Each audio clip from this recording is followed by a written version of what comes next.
মির্চি নিবেদন গল্প gold mine. গল্প গোল্ড মাইন। বইটির সত্ত্ব আনন্দ পাবলিশার্স প্রাইভেট লিমিটেড কর্তৃক সংরক্ষিত।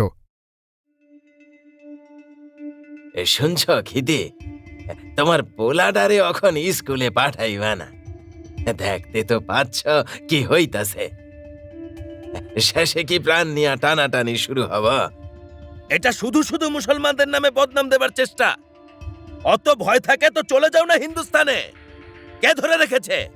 আমরা যারা রেলে জায়গা পাই নাই তারা হাইটা ভারতে যামু। আপনারা যারা যারা যেতে চান তারা আসুন, আসুন আমাগো লগে।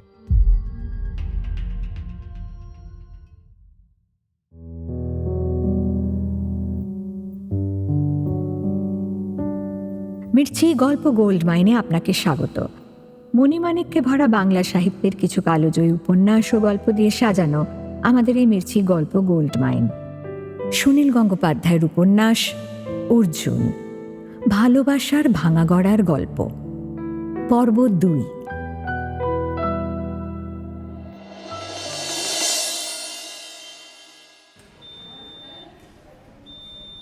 অচেনা আততায়ীর হাতে শাবলের ঘা খেয়ে অর্জুন এখন হাসপাতালে ভর্তি। এখনও সে মাঝে মাঝেই তলিয়ে যাচ্ছে এক ঝিম ধরানো কল্পনার জগতে। কিন্তু সে ছেলেবেলার স্মৃতি মনে করার চেষ্টা করে বুঝতে চাইছে মাথার প্রবল আঘাত তার স্মৃতিশক্তির ওপর কোনো প্রভাব ফেলেছে কিনা। তার মনে পড়ছে ছোটবেলায় অর্জুনের অতি প্রিয় সম্পত্তি ছিল একটি লাল নীল পেন্সিল। অর্জুনের এক পাড়াতুতো কাকা কাজ করতেন নেভিতে। সেই নেভি কাকা দিয়েছিলেন ওই মেড ইন জার্মানি পেন্সিলটা। ওই রকম গণ্ডগ্রামে ওইসব জিনিস ছিল রীতিমতো দুর্লভ। অর্জুনের গ্রামের স্কুলের হেডমাস্টার আমজাদ আলী অর্জুনকে খুব ভালোবাসতেন, কিন্তু তার ছেলে ইয়াকুব ঘৃণা করত তাকে। ইয়াকুব 2-3 বছরের বড়। নানান ছুতোয় সে প্রায়ই অর্জুনকে মারধর করত। সে রাগের কোনো কারণ অর্জুন কখনো খুঁজে পায়নি। একদিন স্কুল থেকে ফিরছে ছেলে মানুষ অর্জুন, হাত থেকে পেন্সিলটা একবার পড়ে গেছে। ইয়াকুব সেটা তুলে নিয়ে বলল, এই পেন্সিলটা আমাকে দে। না না, না দিবি তো আমিও দিব না। আমার থেকে গায়ে বেশি জোর ছিল ইয়াকুবের। আমি কিছুতেই ওটা কেড়ে নিতে পারলাম না। ইয়াকুব সেটা নিয়ে হাসতে হাসতে চলে গেল। বাহ, এই তো সব মনে পড়ে যাচ্ছে। সব চোখের সামনে দেখতে পাচ্ছি ইয়াকুবের মুখটা। চোখের সামনে ভাসছে আমার সেই লাল নীল পেন্সিল, যেটা ফুরিয়ে যাবে বলে আমি খুব কিপ্টের মতো ব্যবহার করতাম, যেটা কিছুতেই আর উদ্ধার করতে পারিনি ইয়াকুবের কাছ থেকে। ওই তেতো জোচ্ছুটিটা মেনে নিতে পারিনি কখনো।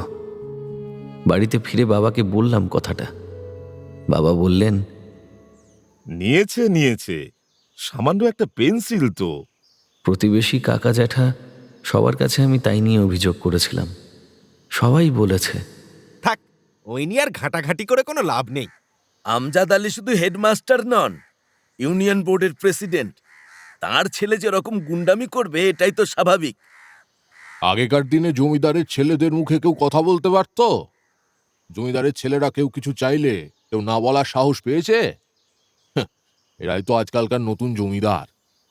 আফসোসের গলায় সবাই বলা বলি করতে লাগলেন। 10 বছর আগে ওরা মুখের দিকে চোখ তুলে কথা বলার সাহস পেত না। আর এখন কি স্বাধীনতায় যে আনলো গান্ধীজি! নিজের দেশে আজ আমরা ভয়ের চাকর হয়ে থাকব।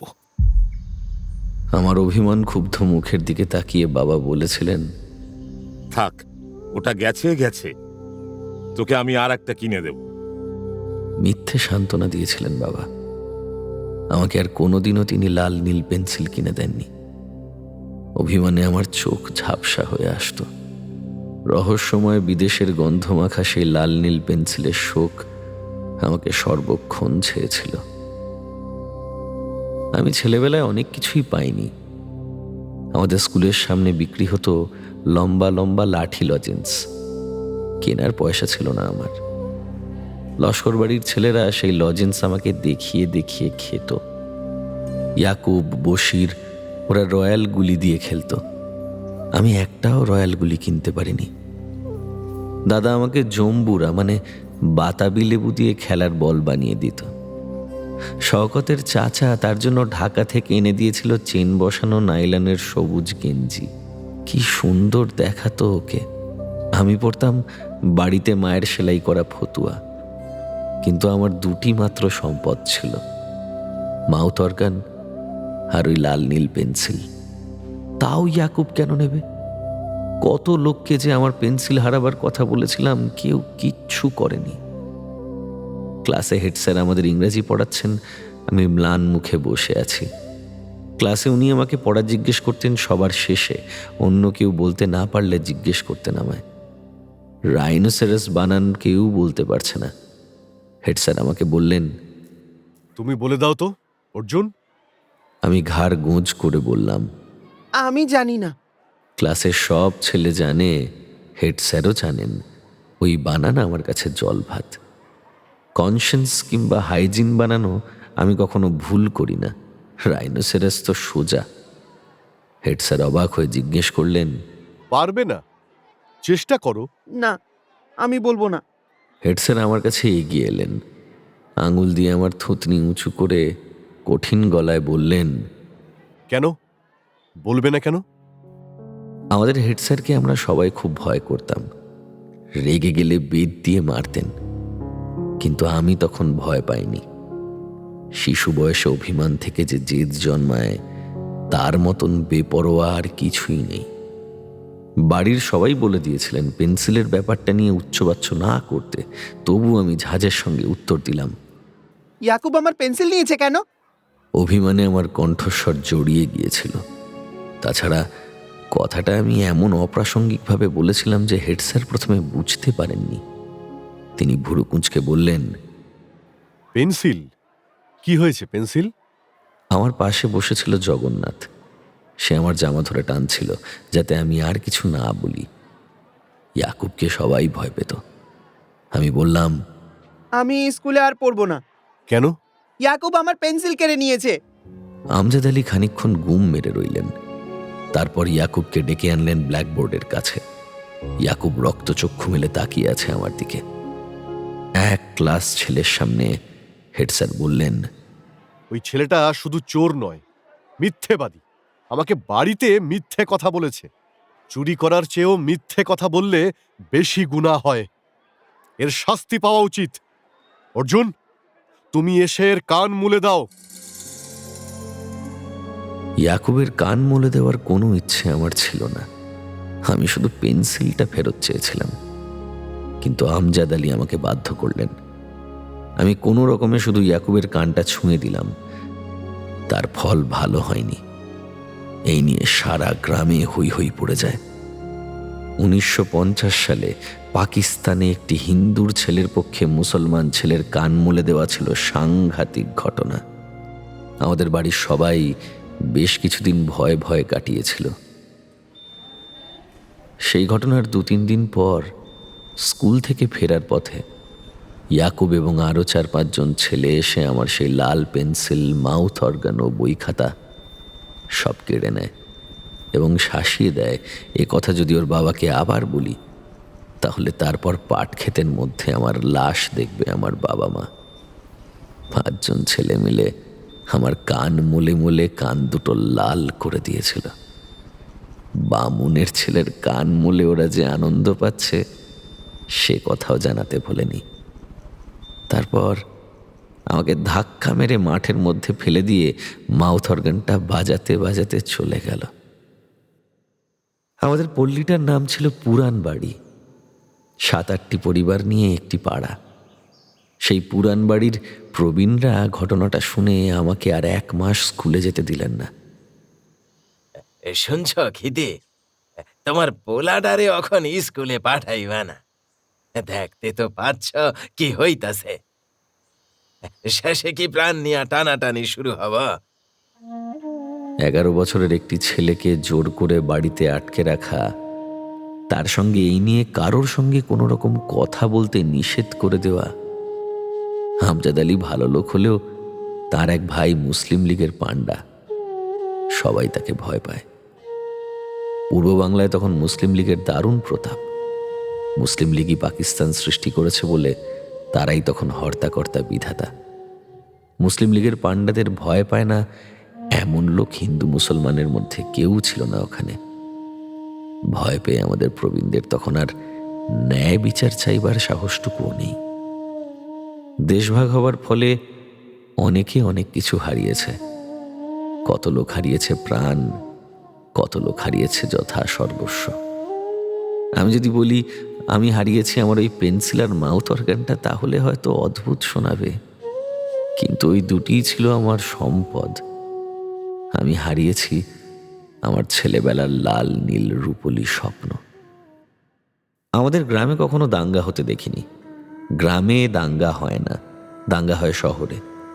গ্রামে সব মানুষ সবাইকে চেনে, হাজার হোক চেনা মানুষের বুকে ছুরি বসাতে সবারই হাত কাঁপে। আমাদের গ্রামের মুসলমানদের সঙ্গে আমাদের মোটামুটি সদ্ভাব ছিল। এছাড়া নমশূদ্রও ছিল বেশ কিছু। যে নমশূদ্রদের পল্লীতে ঢোকা এককালে বারণ ছিল আমাদের, যারা আমাদের বাড়িতে এলে উঠোনে দাঁড়িয়ে কথা বলতো, ঘরের দাওয়া ধরে একটু হেলান দিলে পর্যন্ত আমাদের জল ফেলে দিতে হতো, ছুঁয়ে দিলে বদলাতে হতো কাপড় জামা, তাদেরই এখন হিন্দু প্রমাণ করে দলে টানার জন্য কত চেষ্টা। বুড়োরা খাতির করে কথা বলতো তাদের সঙ্গে। নমশূদ্রদের বলা হতো শুধু নম। কোনো ভয়ের প্রসঙ্গ উঠলেই বুড়োরা ফিসফাস করে আলোচনা করত। নমরা আমাগো পক্ষে আইবে, না আইয়া পারবেই না। গ্রামে দাঙ্গা দেখিনি, তবে মাঝে মাঝেই নারায়ণগঞ্জ কিংবা ঢাকার দাঙ্গার খবর আসতো। তখন একটা আতঙ্ক ছড়িয়ে পড়ত। সবচেয়ে বেশি আতঙ্ক হতো ভারতবর্ষে কোনো দাঙ্গার খবর শুনলে। সেই আতঙ্কটাই ছিল সাংঘাতিক। দিন রাত এক চিন্তা, এই বুঝি আসে, এই বুঝি আমাদের কেউ আক্রমণ করে। সেই সব দিনে ছেলেরা খেলা করতো না, মেয়েরা পরস্পরের সঙ্গে ঝগড়া করতো না, বুড়োরা পরচর্চা বন্ধ রাখত, সবারই মুখ থমথমে। আমাদের গ্রামে একটু শিক্ষিত মুসলমানেরা আমাদের শুনিয়ে শুনিয়ে বলতো, পাকিস্তানের থেকে হিন্দুস্তানে দাঙ্গা হয় বেশি, যদি হিন্দুস্তান ধর্মনিরপেক্ষ দেশ বলে জাঁক করে। ঠিকই বলতো তারা, অস্বীকার করার উপায় নেই। কিন্তু একটা কথা মনে মনে বলতাম, দোষ কাদের? দোষ কার? কার লাভ হয় এরকম দাঙ্গা বাঁধিয়ে? ওখানে কেউ ভারত কিংবা ইন্ডিয়া বলে না, সবাই বলে হিন্দুস্থান। যদিও হিন্দুস্থান নামে কোনো দেশ এখন পৃথিবীতে কোথাও নেই। দাঙ্গা না হলেও চুরি ডাকাতির সংখ্যা বেড়ে গিয়েছিল। শুধু রাত্রিরে না, চুরি হতো দিনের বেলাতেও। থানায় খবর দিয়ে ফল হতো না কোনো। চুরি যে করেছে তাকে চোখে দেখা গেলেও কিংবা সন্দেহ করলেও সে মুসলমান বলে তার নাম বলা যেত না। থানার দারোগা দাবরানি দিয়ে বলতেন, এটা শুধু শুধু মুসলমানদের নামে বদনাম দেবার চেষ্টা। অত ভয় থাকে তো চলে যাও না হিন্দুস্তানে, কে ধরে রেখেছে? বিহার কিংবা পশ্চিম থেকে অনেক অবাঙালি মুসলমান তখন ছড়িয়ে পড়েছিল পূব বাংলায়। তারাই বেশিরভাগ সেপাই শান্তির কাজ পেত। হিন্দুদের উপর তাদেরই বেশি রাগ। মাঝে মাঝেই দেখতাম এক আধটা বাড়ি ফাঁকা হয়ে যাচ্ছে। যারা একটু অবস্থাপন্ন কিংবা ভারতে যাদের আত্মীয় স্বজন আছে, তারা হঠাৎ একদিন তল্পিতল্পা গুটিয়ে চলে যেত ভারতে। এত গোপন তাদের প্রস্তুতি যে পাশের বাড়ির মানুষও আগে থেকে টের পেত না। জলের দরে বেচে দিত জমি জমা, বসত বাড়িটা মায়া করে বেচত না। কি বিরাট জমজমাট বাড়ি ছিল বাণুজ্যেদের। আমাদের গ্রামে একমাত্র পাকা 3 তলা বাড়ি, সামনে লোহার গেট। এখন সেটা জঙ্গল আগাছায় ভর্তি শেয়াল আর ভামবেড়ালের আস্তানা।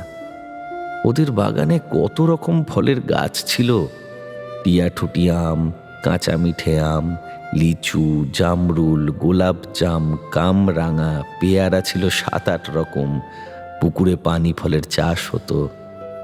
লোহার গেটের বাইরে থেকেই আমরা শুধু দেখতাম। সেই বাণুজ্যেরা কেন ভিটে ছেড়ে চলে গেল কেউ বুঝতে পারেনি। গল্প ছড়ালো যে জেলার ম্যাজিস্ট্রেট রায় সাহেবের সঙ্গে অপমান করে কথা বলেছেন, তাই তিনি মনে আঘাত পেয়েছিলেন। সেই ব্রিটিশ আমল থেকেই ম্যাজিস্ট্রেট বা এসডিও বা পুলিশের এসপি আমাদের গ্রামে কখনো এলে ওই বাঁড়ুজ্জেদের বাড়িতেই উঠতেন। দুদিন একদিন থাকতেন, তার জন্য কি হইচই ধুমধাম, সেরা সেরা খাদ্য তাদের জন্য।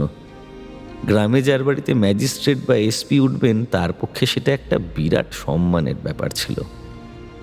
বহু ম্যাজিস্ট্রেট এসডিও বাঁড়ুজ্জেদের বাড়িতে খেয়ে গেছে, শুয়ে গেছে, আর আজ একজন ম্যাজিস্ট্রেট রায় সাহেব গণপতি ব্যানার্জিকে সদরে ডেকে পাঠিয়ে সবার সামনে নাকি চোখ রাঙিয়েছেন। বাঁড়ুজ্জেরা জমি জমা কতটা কি বিক্রি করেছিলেন জানি না, বাড়িটা এমনিই পড়ে রইল। খাট আলমারি যে যা পারল নিয়ে গেল। সদরের লোহার গেট, প্রত্যেক ঘরের দরজা জানালাও অদৃশ্য হয়ে গেল আস্তে আস্তে। দেখতে দেখতে আগাছা জঙ্গলে ভরে গিয়ে বাড়িটা দিন দুপুরে ভয় দেখায়। মুখে মুখে রটে গেল যে রায় সাহেবের বাবা, যিনি ওই বাড়িটা বানিয়েছিলেন, তার প্রেতাত্মা নাকি ওই বাড়ির মায়া এখনো ছাড়তে পারেননি। প্রত্যেক দিন ভর সন্ধ্যাবেলা তাকে ঘুরতে দেখা যায়। আমি আর দাদা একদিন দুপুরবেলা ঢুকেছিলাম সেই বাড়িতে। দাদা বলেছিল, চল টিয়া ঠুটি আম পেরে আনবো। দাদা আর আমি সেই শূন্য খাঁখা বাড়িটায় ঘুরে বেড়ালাম অনেকক্ষণ। একটু গা ছমছম করছিল, মনে হচ্ছিল যেন অনেক দীর্ঘ নিঃশ্বাস শুনতে পাচ্ছি। একটা ভাঙা চশমা, একটা খালি স্নোর শিশি, দাদা এইসব কুড়িয়ে কুড়িয়ে নিতে লাগলো। দাদার উৎসাহ দেখে মনে হয় দাদা এক্ষুনি কোনো গুপ্তধন পেয়ে যাবার আশা করছে। টিয়াঠুটি আম গাছটা ছিল বিরাট, খানিকটা লম্বাটে, টিয়া পাখির মতো আম হতো সেই গাছে। মিষ্টি কি, গুড় একেবারে। সেখানটা রীতিমতো জঙ্গলের মতো। সেখানে এসে দেখলাম 4-5 জন লোক মাটিতে উবু হয়ে বসে কি যেন একটা গোপন কিছু করছে। দেখেই আমরা ভয় পেয়ে গিয়েছিলাম। ওদের মধ্যে থেকে রজ্জব শেখ আমাদের দিকে কটমট করে তাকিয়ে ধমক দিয়ে বলল, এই বামনা দুটা আবার এখানে আইছে, যা যা যা যা। আমরা ব্রাহ্মণ বলে সবাই আমাদের একটু বেশি বেশি অপমান করত। এরপর চলে গেল দত্তরা। বাজারে দত্তদের বেশ বড় মুদির দোকান ছিল, চাষের জমিও ছিল বিস্তর। দত্ত কাকার 4 মেয়ে, একটাও ছেলে ছিল না, এমনকি জামাইও ছিল না। বিয়ের 2 বছর বাদেই দত্ত কাকার এক মেয়ে অমলাদি বিধবা হয়ে বাড়ি ফিরে এসেছিলেন। বড় ঠান্ডা স্বভাবের মেয়ে ছিলেন অমলাদি। দুপুরবেলা শান্ত দিঘির টলটলে জলের মতো মুখ। কেউ কোনোদিন একে একটা জোরে কথা বলতে শোনেনি। কারোর বাড়িতে গুরুতর কোনো অসুখ বিসুখ করলে অমলাদিকে ডেকে আনা হতো সেবা শুশ্রূষা করার জন্য। বলি, ও অমলা, একবার আসবি মা? আমার নাতিটার কয়েকদিন ধরে খুব জ্বর। আমার বৌমা আবার পোয়াতি, সব সামলে উঠতে পারছে না। তুই আমার নাতিটারে একটু দেখবি? এটা কি কোনো বলার কথা খুড়ি? তুমি যাও, আমি যাচ্ছি। অমলাদির পরের বোন কমলাদির তখন বিয়ের চেষ্টা চলছে। সেই সময় পাকিস্তানে হিন্দুদের মধ্যে বিয়ের যোগ্য পাত্র দুর্লভ হয়ে এসেছে রীতিমতো। এক একজন মেয়ে থাকে ছেলেবেলা থেকেই যাদের মধ্যে একটা মাতৃভাব দেখা যায়। তারা মা হবার জন্যই জন্মায়, মা হয়েই সুখে থাকে। আমরা যখন দেখেছিলাম তখন কতই বা বয়স অমলাদির, 22 কিংবা 23। তবু অমলাদি আমাদের সঙ্গে ঠিক দিদির মতনও ব্যবহার করতেন না, অনেকটা ছিলেন মায়ের মতন। 20 বছর বয়সে বিধবা হয়েছেন, সন্তানের স্বাদ জীবনে কখনো মিটবে না। তাই অমলাদি গ্রামের ছোট ছোট ছেলেদের যখনই দেখতেন যেভাবে পারেন কিছু না কিছু খেতে দিতেনই। ঠাকুর দেবতার ছবিতে মাথার পেছনে যেমন একটা গোল চাকা দেখা যায় না, তেমনি অমলাদির কাছে গেলেই আমরা একটা পবিত্রতার আভা পেতাম। কোন ছেলেটা জ্বর থেকে উঠেছে, কে একটু রোগা হয়ে গেছে, তা কোনো দিন অমলাদির চোখে এড়াতো না। অমলাদি বেশি লেখাপড়া শেখেনি, আমাকে প্রায়ই বলতেন, তুই মন দিয়ে লেখাপড়া কর অর্জুন, তারপর আমাকে দেশ বিদেশের গল্প শোনাবি। যদিও অমলাদি বিধবা, তবুও অমলাদিকে দেখলে আমার প্রায় স্কুলের বইতে পড়া তাপসী রাবেয়ার গল্পটা মনে পড়ত। আমরা ছেলেরা যে প্রায়ই মিষ্টি খাবার জন্য দত্তদের বাড়িতে জল খেতে যেতাম তা কি অমলাদি বুঝতে পারতেন না? কিন্তু কোনো দিন অমলাদিকে মুখ ভার করতে দেখিনি। আর একটা আশ্চর্য ব্যাপার, ওদের বাড়িতে প্রত্যেক দিনই মিষ্টি তৈরি থাকতো, কোনো দিনই তো শুধু জল খেতে হয়নি। অমলাদি আমাদের দেখলেই বলতেন, আয় বস, জল তেষ্টা পেয়েছে তো, আগে একটু মিষ্টি মুখে দিয়ে নে। কি সুন্দর কর্পূরের গন্ধমাখা ক্ষীর আর নারকেল দিয়ে বানানো সেই তক্তি এখনো মুখে স্বাদ লেগে আছে। পোস্টমাস্টারের ছেলে আলতাফ ছিল আমার খুব বন্ধু। আমি আর আলতাফ কত দুপুরবেলা গল্প করে কাটিয়েছি অমলাদির সঙ্গে। আমাদের দুজনেরই তখন বছর 10 বয়স, কিন্তু অমলাদি আমাদের ছেলে মানুষ বলে অগ্রাহ্য করতেন না। অমলাদির ছোট বোন কমলাদি বরং ছিলেন একটু রাগী। ওদের গাছ থেকে একটা গন্ধলেবু ছিঁড়েছিলাম বলে কমলাদি আমাকে খুব বকেছিলেন একবার। অমলাদি এসে বলেছিলেন, ও মা, একটা লেবু ছিঁড়েছে বলে তুই ওদের বকছিস? তুই কি রে, অত লেবু হয়ে আছে, খাবে কে? অমলাদি তখন নিজেই এক গাদা লেবু ছিঁড়ে আমার আর আলতাফের 2 পকেটে ভরে দিয়েছিলেন জোর করে। আজ অমলাদির কথা কেন যে মনে পড়ল, মনে না পড়াই ভালো ছিল, কারণ অমলাদির কথা ভাবলে একটা অন্য কথাও মনে না এসে পারে না। আমাদের ওখানে মাইলের পর মাইল জোড়া একটা পাট ক্ষেত ছিল। বিস্তৃত সবুজ পাট ক্ষেতে আমরা কত খেলা করেছি। সেই পাট ক্ষেতে একদল ছেলে খেলা করতে করতে অমলাদির দেহটা দেখতে পায়। আমি ছিলাম না অবশ্য সে দলে, দাদা দেখেছিল। অমলাদির গলাটা অর্ধেক কাটা, শরীরে অসংখ্য কোপের দাগ, পোশাকের চিহ্ন মাত্র নেই। ভোগ করার পর শুধু খুন করেই ক্ষান্ত হয়নি তারা, অমলাদির শরীরটাকে টুকরো টুকরো করতে চেয়েছিল। আমি পাট খেতে সেই দৃশ্য দেখিনি, সেই জন্যই হয়তো কল্পনায় সেই দৃশ্য আরো ভয়ঙ্কর। আজও ভুলতে পারি না। অমলাদির জন্য সেদিন গ্রামের সবার চোখের জল উপচে পড়েছিল। পাট ক্ষেত থেকে ছুটতে ছুটতে এসে দাদা বাড়ির উঠানে অজ্ঞান হয়ে পড়ে যায়। মাঝে মাঝে অজ্ঞান হয়ে যাবার অসুখটা তখন থেকেই শুরু হয় দাদার।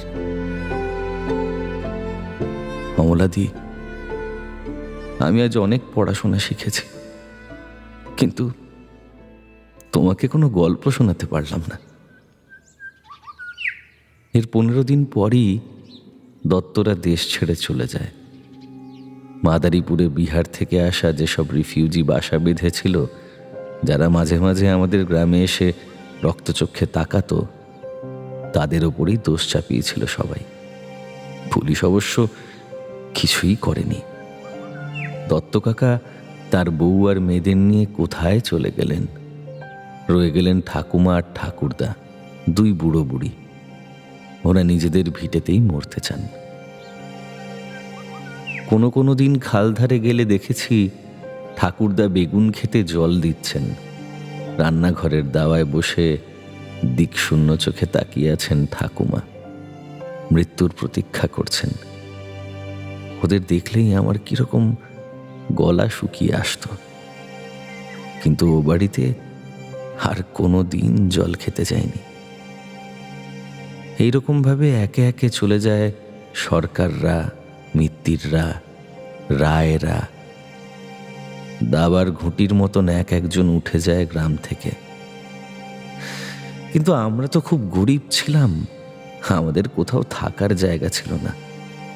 আমার বাবা দৃঢ়ভাবে বিশ্বাস করতেন ভারত আর পাকিস্তান আবার এক হয়ে যাবে, গ্রাম পলাতকরা আবার সবাই ফিরে আসবে, আবার জমজমাট হয়ে উঠবে সবকিছু।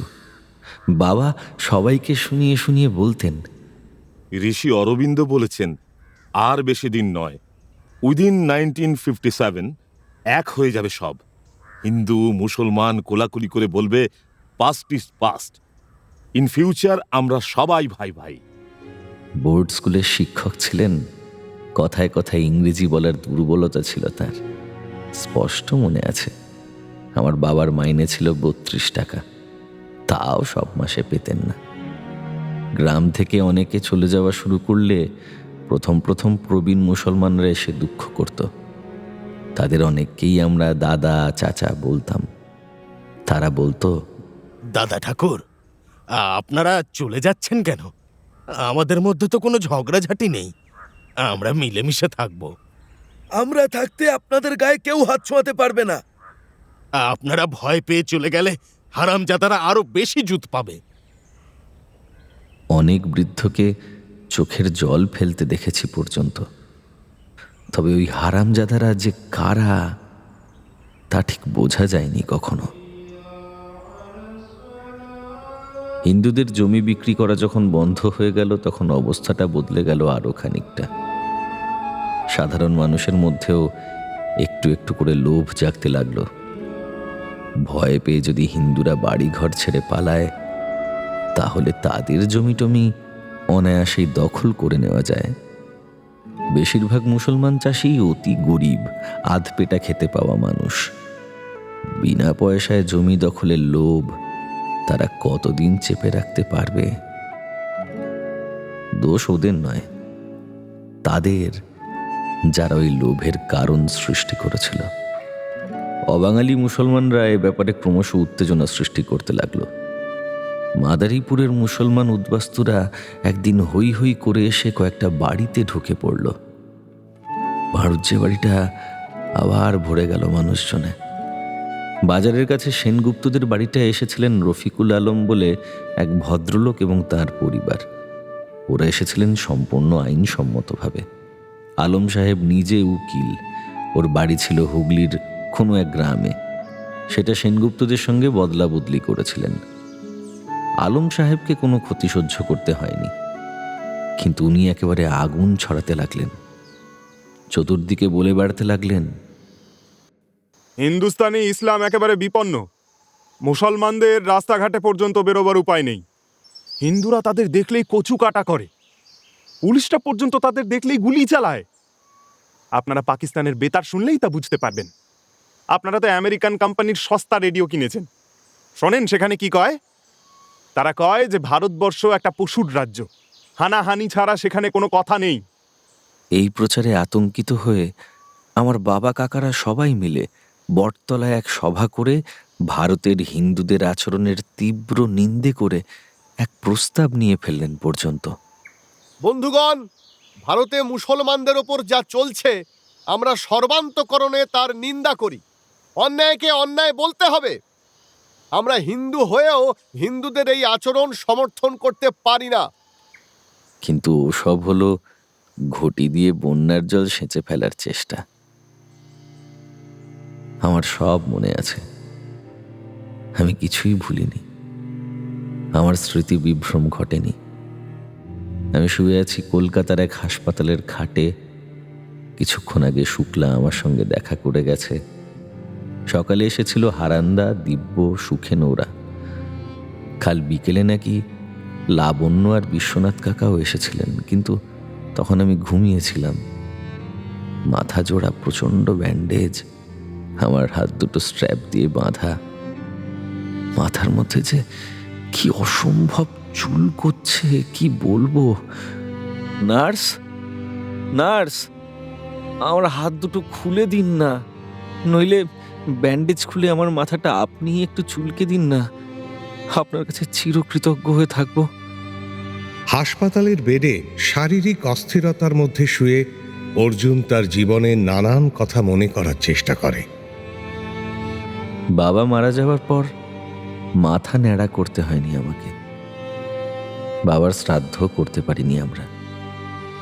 বাবা মারা যাওয়ার পর ঠিক 8 দিনের দিন আমাদের বাড়িতে আগুন লাগে। সেই আগুন কেউ লাগিয়েছিল কিংবা এমনি এমনি আগুন লেগেছিল আমরা জানি না।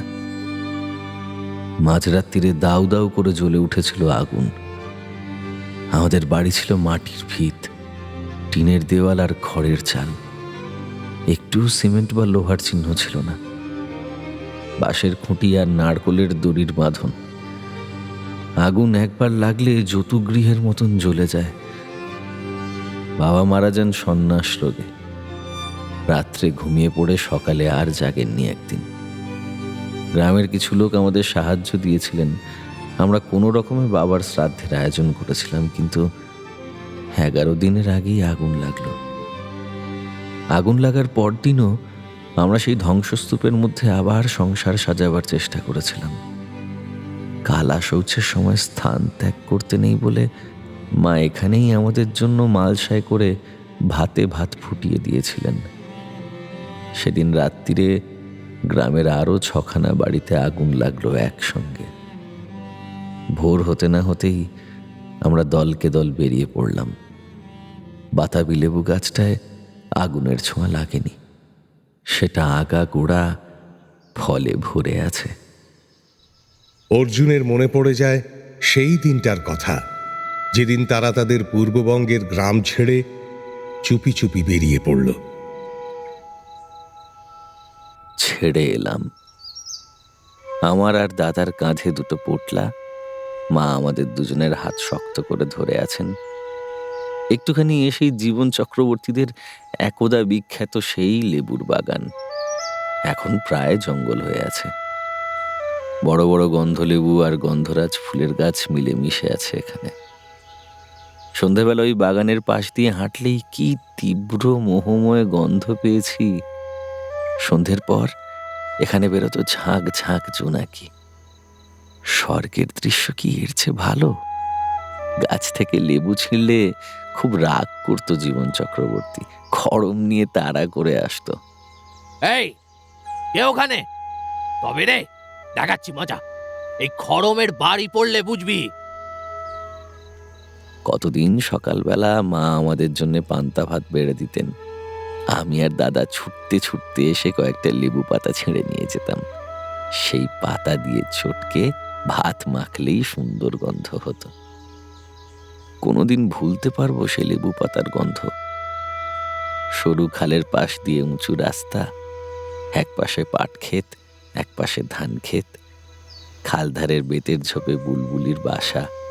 ইচ্ছে হলো দৌড়ে গিয়ে কয়েকটা পাকা বেত ফল ছিঁড়ে আনি। গেলাম না। ওই পাট ক্ষেতের মধ্যে পড়েছিল অমলাদির ছিন্ন ভিন্ন দেহ। ওখানে এখন যেতে ভয় করে। বেদেরা এসে এখানেই তাঁবু ফেলতো।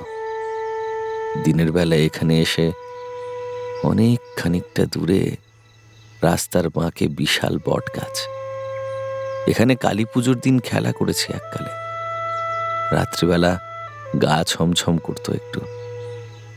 বটগাছের বিরাট গুঁড়িতে মস্ত বড় খোঁড়ল, তার মধ্যে উঁকি মারার সাহস হয়নি কোনোদিন।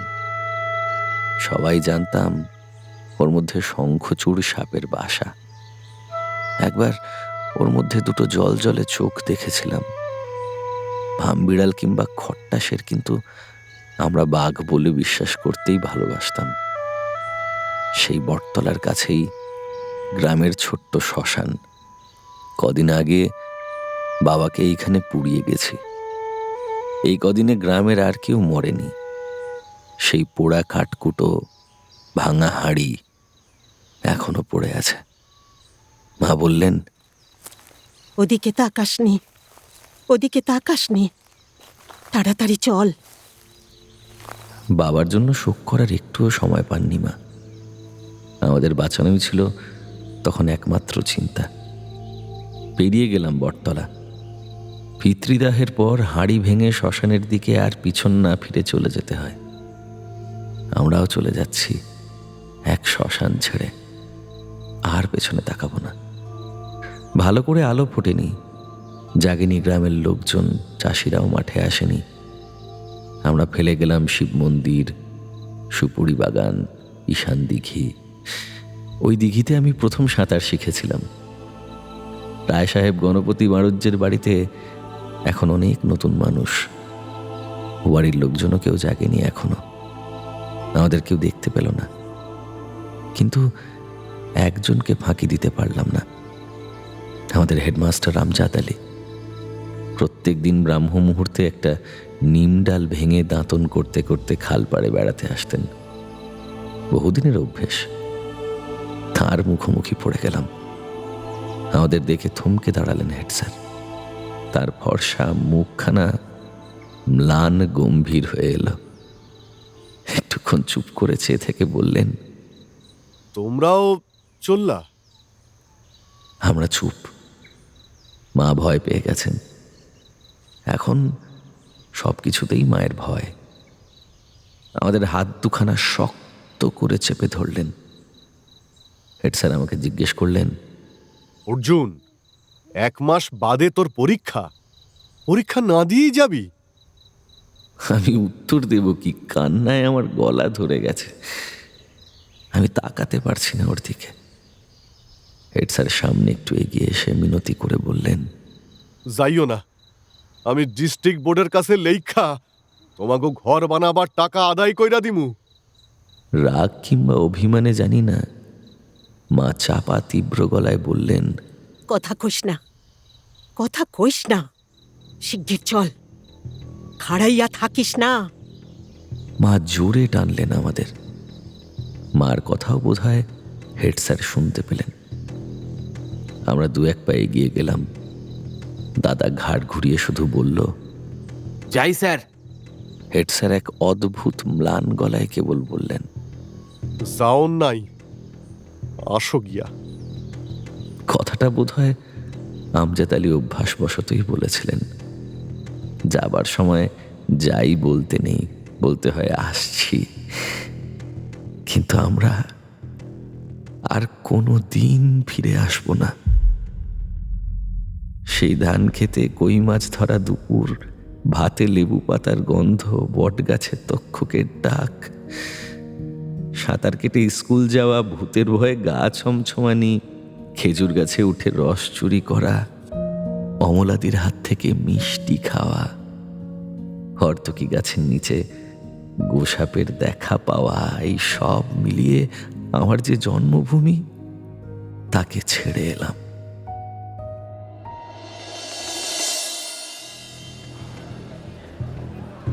এগারো মাইল হেঁটে এসে পৌঁছলাম মাদারীপুরে। রাস্তায় আরও দল এসে মিশেছে আমাদের সঙ্গে। কলকাতার কাছে টিটাগড়ের দাঙ্গার প্রতিশোধ নেবার জন্য শুরু হয়ে গেছে নারায়ণগঞ্জে দাঙ্গা। তার প্রতিক্রিয়ায় মাদারীপুরে এসে জমা হয়েছে হাজার হাজার অসহায় মানুষ। মাদারীপুরের পাশ দিয়ে বইছে আড়িয়াল খাঁ নদী। নামের মতনই দারুণ তার তেজ। আগে একবার মাত্রই আড়িয়াল খাঁর পাড়ে এসেছিলাম বাবার সঙ্গে ইলিশ মাছ কিনতে। তখন আমার বয়স ছিল ওই 5 বছর। মাঝিরা সবাই আমাকে কোলে নিয়ে আদর করেছিল। তখন ইলিশের মরশুম, অসংখ্য নৌকো মাঝ নদীতে মাছ ধরছে।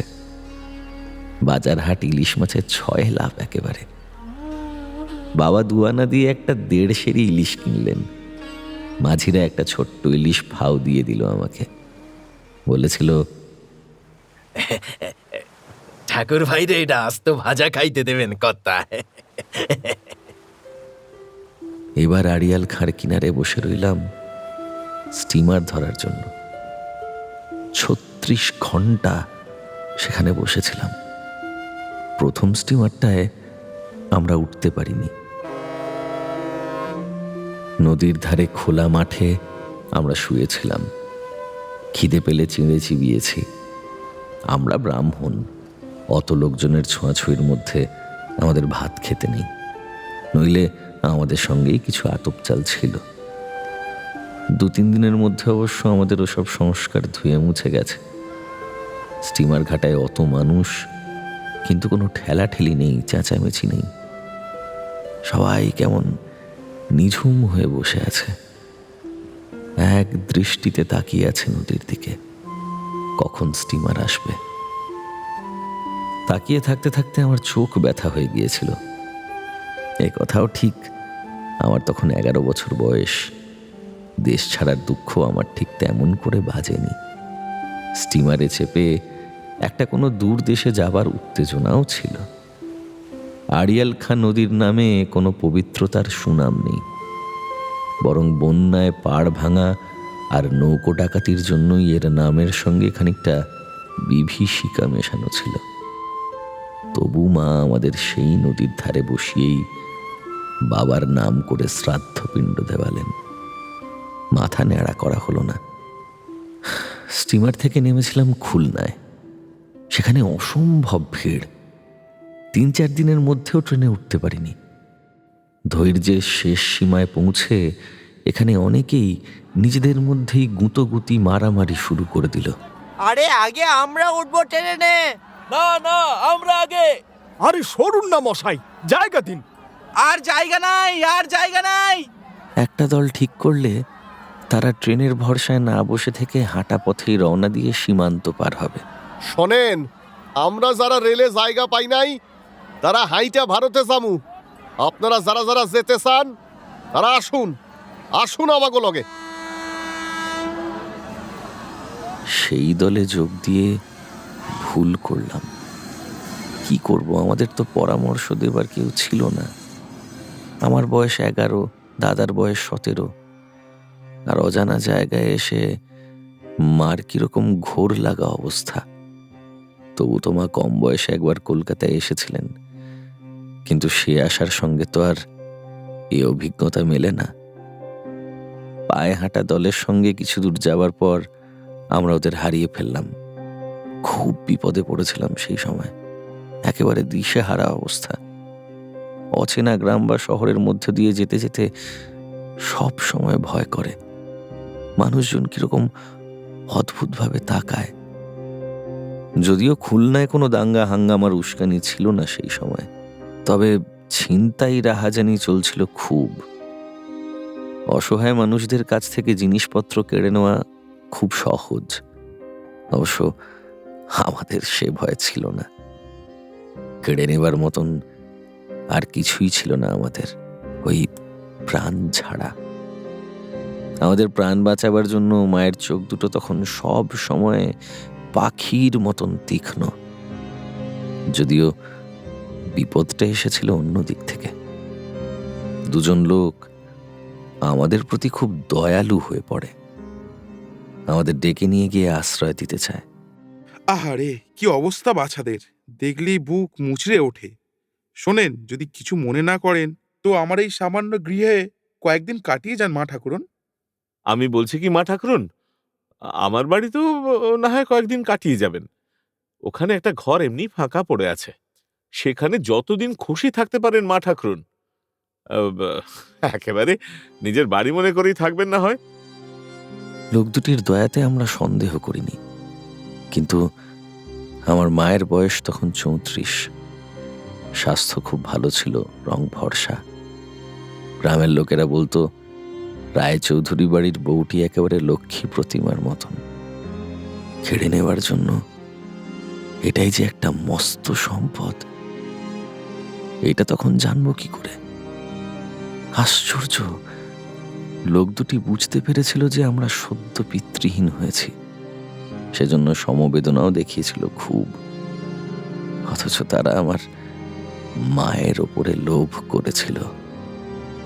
মা সেবার নিষ্কৃতি পেত না, আমরাও প্রাণে মরতাম। বেঁচে গেলাম শুধু ভাগ্যের জোরে। একই উদ্দেশ্যে আসা আরেকটি দলের সঙ্গে ওই দুটি লোকের ঝগড়া বেঁধে যায়, আর সেই সুযোগে আমরা পালিয়ে আসি। আরো 2খানা গ্রাম পেরিয়ে এসে নদীর ধারে একটা বাড়িতে আমরা আশ্রয় নিয়েছিলাম 3 দিনের জন্য। পালাবার সময় মার পা মচকে গিয়েছিল, হাঁটার আর ক্ষমতা ছিল না। সেটা কোনো হিন্দুরই পরিত্যক্ত বাড়ি। দরজা জানলা তখনও অটুট আছে। গোটা একটা দিন দরজা জানলা বন্ধ করে ভেতরে বসে রইলাম। কিন্তু এভাবে তো থাকা যায় না। 4-5 দিন ধরে আমরা প্রায় কিছুই খাইনি। সঙ্গে আনা আতপ চাল রাস্তায় ছড়িয়ে পড়ে গেছে, আর খাবার কিছু নেই। তখন দাদা আর আমি ভিক্ষে করতে বেরোতাম পালা করে। বিপদের সময় প্রাণের ভয়টাও থাকে না। সে গ্রামের মানুষজন কিরকম জানি না, কখন কি বিপদ আসবে ঠিক নেই। তবু পেটের জ্বালায় তাঁতিপাড়া জেলেপাড়ায় ঢুকে পড়তাম ভিক্ষা চাইতে। আগে কখনো করিনি যদিও, তবু ভিক্ষে করার কায়দা আমাকে কারো শেখাতে হলো না। দরজায় দরজায় ঘুরে একঘেয়ে করুণ সুরে আমি চিৎকার করতাম, ভিক্ষে দাও গো মা, ভিক্ষে দাও। আমার গলায় পইতে, পরনে কোড়া কাপড়, চুল রুক্ষ, দেখলেই বোঝা যেত আমি হিন্দুর ছেলে আর পিতৃহীন। পিতৃহীনকে ভিক্ষা দেওয়ার রেওয়াজ এখনো সব সম্প্রদায়ের মধ্যেই আছে। একদিন ওরই মধ্যে এক বাড়ি থেকে অপ্রত্যাশিতভাবে আধশের আতপ চাল, 2 বেগুন আর 2 আলু ভিক্ষে পেয়ে আমার কি আনন্দ! সব দুঃখ ভুলে গেলাম। মনে হলো পৃথিবীটা কি আনন্দের, চালের কি সুন্দর গন্ধ, টাটকা আলু বেগুনের কি সুন্দর রং। আমি লাফাতে লাফাতে ফিরে এলাম আমাদের নদীর পাড়ায় রাস্তানায়। উৎসাহের চোটে দুমদাম করে ধাক্কা দিলাম দরজায়। মা আর দাদা ভেতর থেকে ভয়ে ভয়ে জিজ্ঞেস করলেন, কে কে? সেই গ্রামটার নাম আমার ঠিক মনে আসছে না, তবে 2-3টে দিন সেখানে মোটামুটি ভালোই কেটেছিল আমাদের। তারপরই গ্রামের লোকেরা এসে উঁকি ঝুঁকি মারতে লাগলো এবং এলো পুলিশ। কি ব্যাপার, আপনারা কারা? এই বাড়ি আজকে ছাড়তে হবে। দারোগা বাবু, আমাকে 2 দিন সময় দিন। এই 2 ছোট ছোট ছেলে নিয়ে আমি বিধবা মানুষ, কোথায় যাই? কোথায় যাবেন সেটা তো আপনার ব্যাপার, কিন্তু এখানে আর থাকা যাবে না। সে বাড়িও ছাড়তে হলো। এবার কিছু দূর এসে হাঁটা পথের যাত্রীদের আর একটা দলকে পেয়ে গেলাম। সেই দলকে আমরা আর ছাড়িনি, এখনো সেই দলের সঙ্গেই আছি। সে দলের কেউ আমাদের গ্রামের নয়, তবে আমাদেরই জেলার। 2-4 জন আমার বাবাকে চেনে। একজন অন্ধবৃদ্ধ তো আমার বাবাকে বেশ ভালো রকমই চিনতেন যখন তার চোখ ছিল। নিশি ঠাকুরদার সঙ্গে সেই সময় আমার পরিচয়। এককালে টেররিস্ট দলে ছিলেন নিশি ঠাকুরদা। পুলিশের অত্যাচারে চোখ দুটি হারিয়েছেন। দেশকে স্বাধীন করার জন্য অন্ধ হয়েছিলেন। দেশ স্বাধীন হবার পর বাড়িঘর ছেড়ে সর্বশান্ত হয়ে হোঁচট খেতে খেতে চলেছেন কোন অন্ধকার দেশে। লাবণ্যর বয়স তখন 6-7 বছর হবে। সেই নিশি ঠাকুরদার হাত ধরে ধরে নিয়ে যেত। লাবণ্যর ঠাকুমা তখনও বেঁচে, কিন্তু বাতের জন্য হাঁটতে পারেন না। বিশ্বনাথ কাকা কোলে করে নিয়ে আসছিলেন তাকে। হরিদাসপুরের বর্ডার দিয়ে আমরা এসে পৌঁছলাম বনগায়। সকলেরই তখন দারুণ আনন্দ, আর আমাদের কেউ মারবে না। আমরা পেয়ে গেছি নিরাপদ আশ্রয়। কি অপূর্ব আশ্রয়! কেন জানি না আমাদের ধারণা হয়ে গিয়েছিল সীমান্তের এপারে আসা মাত্রই লোকেরা আমাদের ভাই বলে জড়িয়ে ধরবে। একটা পরিবার থেকে আমাদের ডেকে নিয়ে যাবে অতিথি করে। আমাদের গ্রামে নতুন কেউ এলে অনেক পরিবার থেকেই যেমন তাকে এক সন্ধ্যা খাওয়ানো হতো। খুব আগ্রহের সঙ্গে শুনতে চাইবে আমাদের সকলের ঘর ছেড়ে আসার কাহিনী। স্টেশনের কাছেই কয়েকটা ক্যাম্প খোলা হয়েছে। সেখানে আর তিল ধারণের জায়গা নেই। প্ল্যাটফর্ম ঠিক ঠিক করছে মানুষে। মাঠে ঘাটে গাছতলায় আশ্রয় নিয়েছে এসব ছন্ন ছাড়া মানুষ। খাওয়া, শোয়া, মলমূত্র ত্যাগ সবই এক জায়গায়। পটাপট করে কলেরায় মরতে লাগলো রোজ 2-4 জন। এতটা পথ বিশ্বনাথ কাকার ঘাড়ে চেপে এসে বনগায়ে শেষ নিঃশ্বাস ফেললেন লাবণ্যর ঠাকুরমা। ভারতের মাটিতে এসে তার আর বাঁচা হলো না।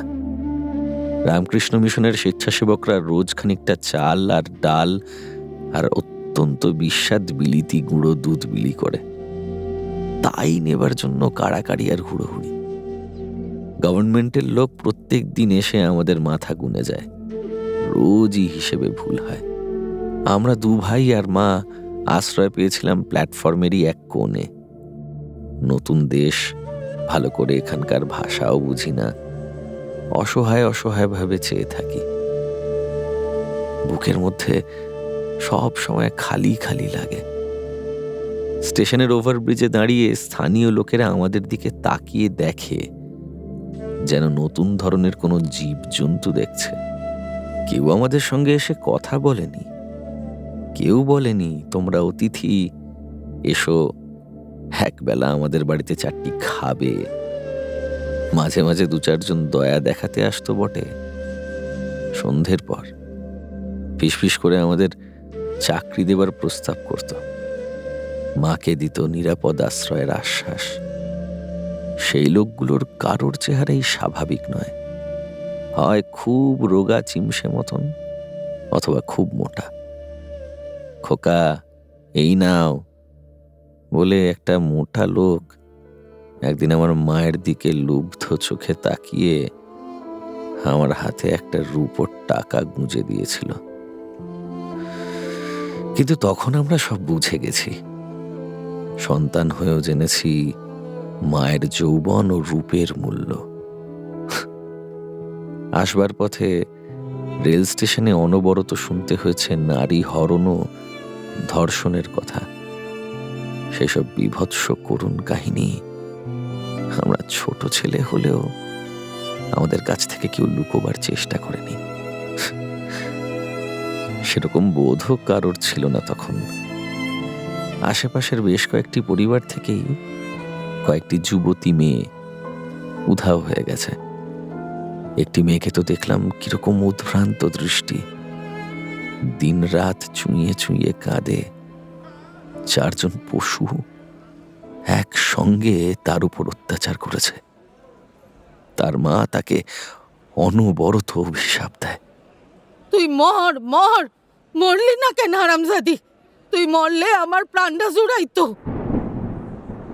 মেয়েটি যে কষ্ট পেয়েছিল তার চেয়েও বড় কথা, তাকে একটু সান্ত্বনা দেবার কেউ ছিল না।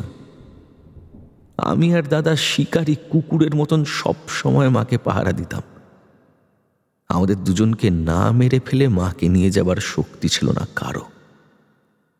কেউ এসে অপমানজনক কথা বললে আমরা রোঁয়া ফুলিয়ে দাঁড়িয়ে থাকতাম। সেই মোটা লোকটার দেওয়া টাকাটা আমি ছুঁড়ে ফেলে দিয়েছিলাম রেল লাইনে। সেই দিনই মাঝরাত্রে আবার রেল লাইনে নেমে তন্ন তন্ন করে খুঁজে কুড়িয়ে এনেছিলাম টাকাটা। খেতে না পাওয়ার চেয়ে বেশি অপমান তো আর হয় না।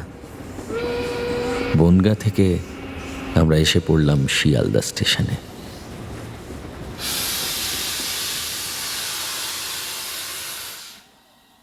সারা রাত অসহ্য যন্ত্রণা মাথায় নিয়ে ছটফট করে অর্জুন। অতীতের আতঙ্কের দিনগুলো তার স্মৃতির মধ্যে ভিড় করে এসে তাকে আরো উত্তক্ত করে মারে। অর্জুন শুনেছে কাল লাবণ্য তাকে দেখতে এসেছিল। কেন যে তখন ঘুমিয়েছিল সে? এই হাসপাতালে এসে তার দিনরাতের নিয়ম বড় বদলে গেছে। সারা রাত তার চোখে ঘুম আসে না। অর্জুন স্থির চোখে চেয়ে থাকে অনেক উঁচু কড়িবর্গার দিকে। হাসপাতালের ওয়ার্ডে রাতে আলো জ্বলে, তাই কি ঘুমোতে পারে না অর্জুন? নাকি শান্ত সুখের এক ছেলেবেলা 11 বছর বয়সে যেভাবে নরক হয়ে উঠেছিল, সেই দেশত্যাগের বিভৎস স্মৃতিগুলো মাথার মধ্যে কোথাও একটা বড় রকমের গোলমাল পাকিয়ে তুলেছে।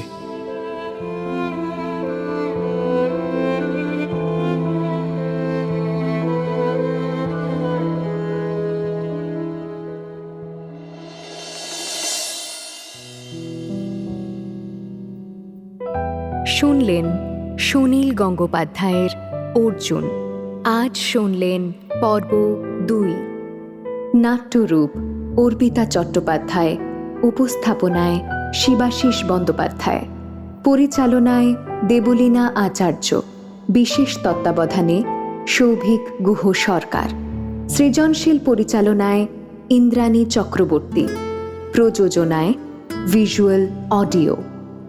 ভাষ্য শেখর, হেড স্যার অভিষেক মুখার্জি, মা কেয়া মুখার্জি, বিশ্বনাথ জয় মুখার্জি, অর্জুন দীপ কাইজার বাসু, ছোট অর্জুন ভিকি দাস, ইয়াকুব দেবজিৎ মুখার্জি, দাদা সায়ন্তন ঘোষ, অর্জুনের মা আলপনা শর্মা, রজ্জব রূপন দাশগুপ্ত, অমলা, নিশা দরিয়া, পুলিশ, স্পন্দন দাস এবং অন্যান্য শিল্পীরা।